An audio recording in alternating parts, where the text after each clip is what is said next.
மேஷ ராசிக்காரர்களே, உங்களுக்கு ஜூலை 24, 2025 ஒரு சுறுசுறுப்பான மற்றும் பயனுள்ள நாளாக அமையும். உங்கள் முயற்சிகள் பலனளிக்கும், குறிப்பாக தொழில் மற்றும் பணம் தொடர்பான விஷயங்களில் முன்னேற்றம் காணப்படும். முக்கிய முடிவுகளை எடுக்கும் முன் நிதானமாக சிந்திக்கவும். குடும்பத்தில் அன்பும் ஒற்றுமையும் நிலவும். ஆரோக்கியத்தில் சிறு கவனம் தேவை, குறிப்பாக உணவு மற்றும் ஓய்வு. பயணங்கள் சாதகமாக அமையும். அஸ்வினி நட்சத்திரக்காரர்களே, இன்று உங்கள் தன்னம்பிக்கை உச்சத்தில் இருக்கும். வேலை தொடர்பான புதிய வாய்ப்புகள் கிடைக்கலாம். நண்பர்களின் ஆதரவு மன மகிழ்ச்சியை தரும்.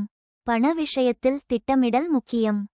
பரணி நட்சத்திரக்காரர்களே, தொழிலில் உங்கள் உழைப்பு பாராட்டப்படும். வியாபாரிகளுக்கு லாபகரமான ஒப்பந்தங்கள் அமைய வாய்ப்பு உள்ளது. குடும்பத்தில் சிறு புரியாமை ஏற்படலாம், பொறுமையுடன் கையாளவும். கார்த்திகை 1ஆம் பாத நட்சத்திரக்காரர்களே, இன்று பணவரவு எதிர்பார்த்தபடி இருக்கும். தொழில் மற்றும் கல்வியில் முன்னேற்றம் காணப்படும். உறவினர்களுடனான உரையாடல் மகிழ்ச்சி தரும். ஆரோக்கியத்தில் கவனம் தேவை. பரிகாரம்: முருகப்பெருமானை வழிபடுவது நன்மை தரும். அதிர்ஷ்ட நிறம் ஆரஞ்சு. அதிர்ஷ்ட எண்கள் 3, 8.